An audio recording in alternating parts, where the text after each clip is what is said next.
Hey, what's up, everybody? True Boxing here. Thank you for coming back to get hit with the truth. So today we are doing the what's next on Ryan Garcia, the now, the welterweight contender, following his controversial majority decision victory over Devin Haney. Not controversial because I have any doubt that he won the fight. Controversial because we just found out yesterday about him testing positive for a banned substance. Now, before we get into that, if you could smash the like button, leave a comment, or subscribe to the channel, I really do appreciate any and all support that I can get as I continue to build my channel here. So, for Ryan, it was a big-time career-defining victory for him, to this point in his young career. And then, now, the positive drug test, we don't know what's going to come from it. We don't know if, we do know Ryan's going to request that his B sample be tested. It's rare that the B sample comes back, different than the A sample. But if it does, Ryan's probably going to lose he's probably not going to get the victory over Haney. Like, that'll be reverted to a no contest. And it's really going to hang a big cloud over his head. That would be really shitty for him, but that's what happens. That's the stuff, that happens in boxing. And with how undisciplined he was trying to make 140, even though he put on a good performance, he was ready, for the fight in terms of, the style, and to beat Devin Haney, I'm not surprised, at the positive drug test. It sucks because I like Ryan. But, the guy is a whirlwind. He's a fucking Tasmanian devil, and you don't know what you're going to get with him,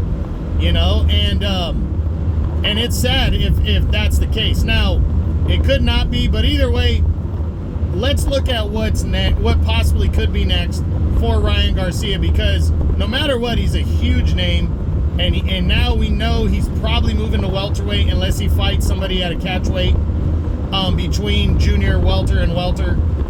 So let's take a look at his possibilities and go from there on next. So there are three possibilities for me at 140 pounds right now, that I think would be willing to meet him at a catchweight or at the full welterweight limit. First up is a rematch with Devin Haney. I think it's possible if, because it's such a big fight, it's going to generate a lot of money. I think Ryan, if the sample comes back dirty, I think he might offer Devin a rematch at a catchweight, maybe 144, 145, a rematch, to leave no doubt, and then they go through the full battery of testing after that, the VADA testing, to, make sure everybody's on the up and up. I definitely think that would be possible, that Ryan would be interested in that, to leave no doubt if his victory gets taken away, then I think it definitely could be possible. Then there's Teofimo Lopez, the WBO champ at 140. It wouldn't be for his belt, but Lopez has expressed interest in fighting Ryan, and he said he would meet him at a catchweight. So I definitely think it's a big enough fight to be made on both sides, and I think it's a really good matchup right there. So I do think there's interest, and I do think that's a possibility. Then the third possibility at 140 is the former unified champ Jose Ramirez. We know Ramirez is a big guy at 140, and there's always been interest about him moving up to 147. So I absolutely think that, because his name was already mentioned in a recent report that I read, that Ryan, to make his debut at welterweight, might fight Jose Ramirez. They're both a golden boy. It's an easy fight to make. It's a huge money fight for both guys. More of a big money fight for Jose Ramirez, but it's the kind of fight that, would interest Jose Ramirez. And Ryan Garcia is a big enough name, so I definitely think this one is a possibility as well. Now let's run through the guys at welterweight real quick and see what's possible. Terrence Crawford, not going to be an option. Not yet anyways. Ryan is a big name, but Bud is moving up to 154 in his next fight. I think he wants to try to unify belts up at 154. Ryan is on his, making a move. He's talking shit. I think at some point there would be interest in that kind of fight for Bud.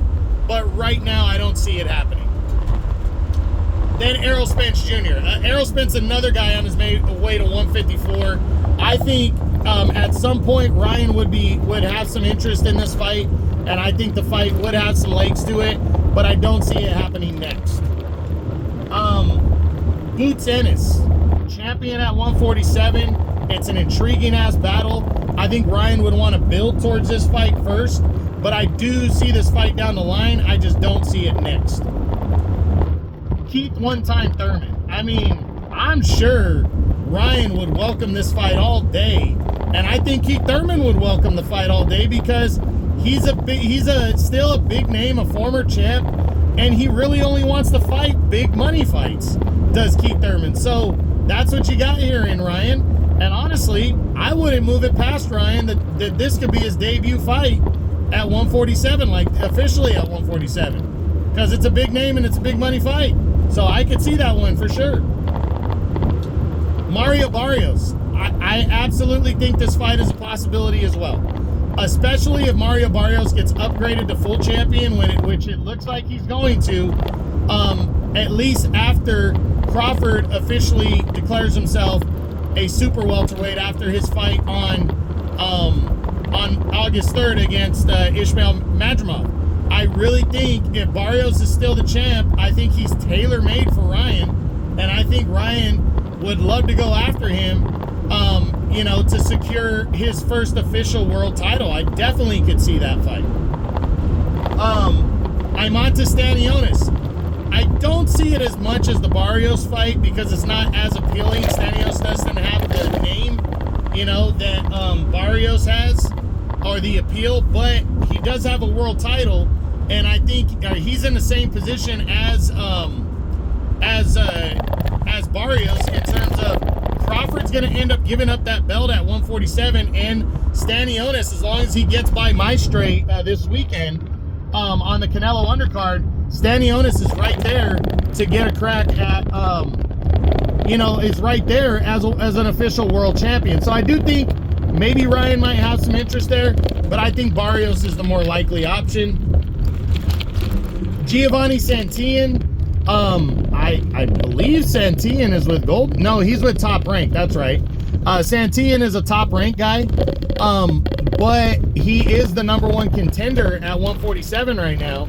And I wouldn't be surprised if the WBO shot Ryan Garcia into their ratings and allowed him to be like the #2 contender and had him fight Giovanni Santillan for the vacant belt in his debut. But Santillan is a threat though, so I think Ryan would probably stay away from an undefeated guy that's a threat in his debut fight. But I wouldn't completely rule it out if the vacant WBO title was on the line. So possible.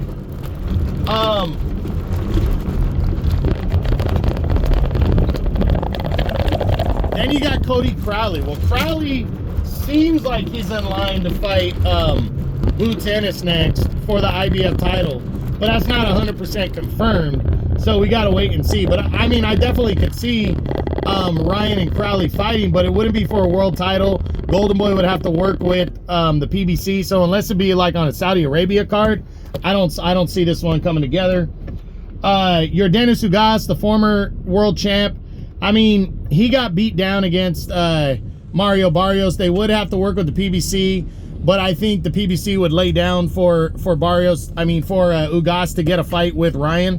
But I think Ryan would waste Ugas. It wouldn't really mean much to him, so I don't think there's interest there. And then veteran Abel Ramos, an intriguing one. Ramos has been there, done that. I think he would sell the fight. He's a good, solid welterweight, but I don't know if he brings as much appeal as some of the other options. And I really don't see a lot, of options outside of that. David Avanesian, a guy who's been wasted against against Crawford. I see Ryan, if he makes his debut at 147, I see Ryan wanting like bigger fights. And so that's why Devin Haney and Teofimo are good options. Even Jose Ramirez is a good option at 147. And it's an easy fight to make with Golden Boy. And then at, the guys that are actually there right now, I really think Keith Thurman, if he wants to take a shot and take on a big name, Keith Thurman would be a good big name to fight. Or go after a world title right away, and I could see him fighting Mario Barrios. And again, I even could see Stanionis and what's his name, Giovanni Santillan taking the fight. Ryan's a big enough name where he can dictate the terms with those guys, and if a title's on the line, these guys will cross the street. They will, for a bigger fight. You know, Ryan's got that kind of name. So we'll see what happens. We'll see if we'll also see if Saudi Arabia gets in the mix for Ryan Garcia at some point. But I'm really looking forward to seeing what Ryan decides to do next.